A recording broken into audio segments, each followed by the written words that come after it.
안녕하세요. 저희는 서울교육대학교 김태린, 윤자현입니다. 저희는 평화통일 역사문화체험을 하러 지금 와 있는데요. 서울에 있는 여러 평화통일과 관련된 역사적 장소들을 체험해보면서 많은 걸 느끼기 위해서 여기 와 있습니다. 첫 번째로 갈 장소에 한번 가볼까요? 저희가 방금 인사드린 장소를 통해 혹시 눈치채셨나요? 처음으로 저희가 방문한 장소는 종로 3가역 내에 위치한 남북대화 디지털 사진전시 공간입니다. 일상적으로 지나쳐가는 지하철역에서 평화통일을 향한 노력의 발걸음들을 만나볼 수 있다는 점에서 방문하게 되었습니다. 1971년 이산가족 문제 해결을 위한 적십자 회담을 시작으로 지금까지 이루어진 총 667회의 남북대화 가운데 역사적 의미를 가진 회담들이 사진으로 나타나고 있습니다. 현재는 통일부 남북회담본부 누리집에서도 자세한 설명과 함께 관람하실 수 있으니 궁금하신 분들은 확인해 보시면 좋을 것 같습니다. 지금까지는 한국사 공부를 하더라도 남북대화에 관한 굵직한 사건을 중심으로 공부하다 보니 잘 몰랐었는데 스포츠, 군사, 경제 등 다양한 영역에서 수많은 만남의 시도가 있었다는 것에 놀랐습니다. 대화가 좌절되는 순간도 분명 있었겠지만 이러한 노력들이 있어 왔기에 평화가 실현 가능성 있는 가치로서 자리매김할 수 있다는 생각이 들었습니다. 또 포스터가 다른 광고 속에 섞여서 나타나고 있어 짧은 시간 동안 관람이 가능한 점이 조금 아쉬웠지만 일상에서 우리가 큰 남북 이슈 없이도 남북 관계와 분단 상황에 대해 고민하기 위해서는 이러한 장치가 꽤 필요할 것이라는 생각이 들었습니다. 지금껏 우리가 가진 관심을 표현할 시간과 공간이 부족하지는 않았던 것일까 하는 물음도 던져보며 역사를 나섰습니다.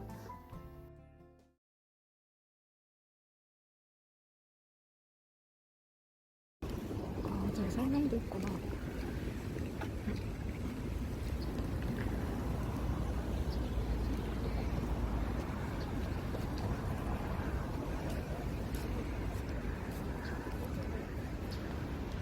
저희가 이번에 도착한 곳은 청계천 베를린 광장입니다.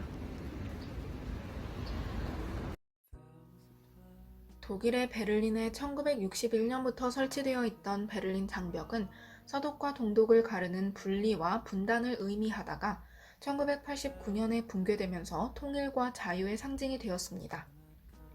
한마디로 자본주의, 공산주의 진영의 대립, 통일의 역사가 모두 담긴 상징물인 셈이죠. 현재 청계천에 자리하고 있는 베를린 장벽은 독일 정부가 서울시에 기증한 것으로 서울시가 2005년에 베를린 광장을 만들고 베를린시는 마르짠 휴양공원에 서울공원을 조성했다고 합니다. 우리는 분단이라는 역사적 접점을 통해 베를린 장벽의 상징성에 대해 생각해보곤 하는데요.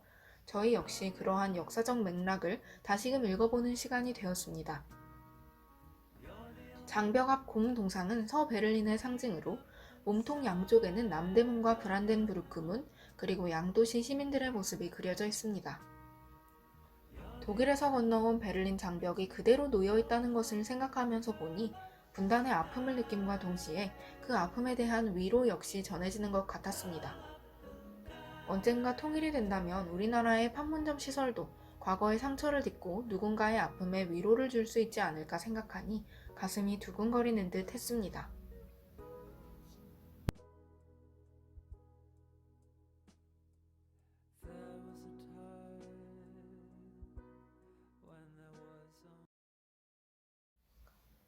느지막한 점심 식사를 하러 이번엔 북한 음식 전문점 능라밥상으로 향했습니다. 이북식으로 조리되는 다양한 메뉴 사이로 생소한 이름도 익숙한 이름도 보입니다. 저희는 평양냉면, 온반, 순대를 주문해 맛보았는데요. 대체로 간이 세지 않고 담백해서 누구나 큰 거부감 없이 먹을 수 있을 것 같았습니다. 음식 문화를 통해 남북의 문화적 이질감을 줄이고자 하시는 사장님의 철학이 느껴지는 시간이었습니다.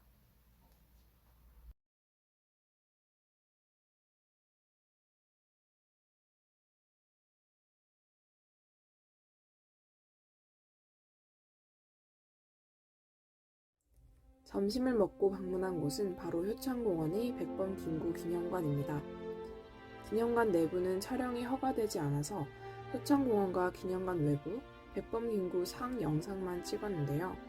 아쉬운 마음을 가다듬고 들어간 내부에는 백범김구의 일생이 아주 자세히 소개되어 있었습니다. 특히 김구가 다양한 사상을 수용하여 자신만의 철학을 굳게 다지고 이를 바탕으로 국내외에서 활동하는 모습을 볼 수 있었습니다. 그는 광복 이후 서로 대립하고 있는 분단의 상황에 안타까움을 느끼고 이에 대응하고자 노력합니다. 그의 저서에서도 드러난 평화관과 낙천적인 사고가 바탕이 된 것을 더욱 느낄 수 있었습니다. 또한 그가 염원한 단일 정부 수립에 대해서도 고민하면서 과연 그가 더 오래 영향력을 미치면서 단일 정부를 수립할 수 있었다면 우리의 삶이 어떻게 달라졌을지 상상해보게 되었습니다. 지금 보이는 백범김구 상 뒤에 있는 태극기는 김구 서명 태극기인데요. 글귀의 내용을 보면 김구 선생의 광복을 향한 의지를 더욱 생생히 느낄 수 있습니다. 마지막으로 저희가 향한 곳은 전쟁기념관입니다. 우리가 평화와 통일을 추구하게 된 배경에는 역설적으로 전쟁이 있기 때문에 전쟁의 폭력성, 분단의 아픔에 대해서도 직시할 필요가 있다고 느껴 방문하게 되었습니다.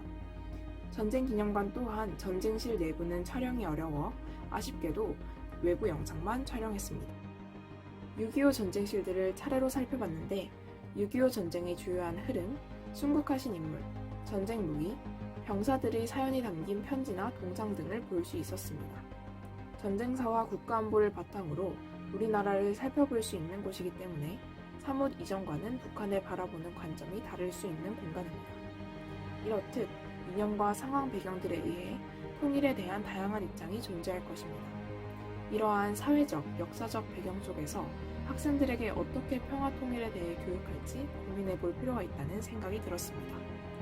6.25 전쟁시를 나오면서 끝났다 라고 생각함과 동시에 아직 전쟁이 끝나지 않았다는 사실이 생각났고 이렇게 긴 암흑의 시대가 아직도 종전을 맞지 못하고 70년이라는 긴 세월 동안 이어지고 있다는 것이 안타까웠습니다.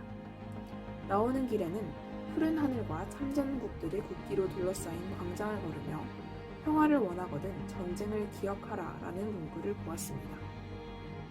평화와 전쟁, 모순적인 것 같지만 결국은 같이 생각해 보아야 할 문제일 것입니다.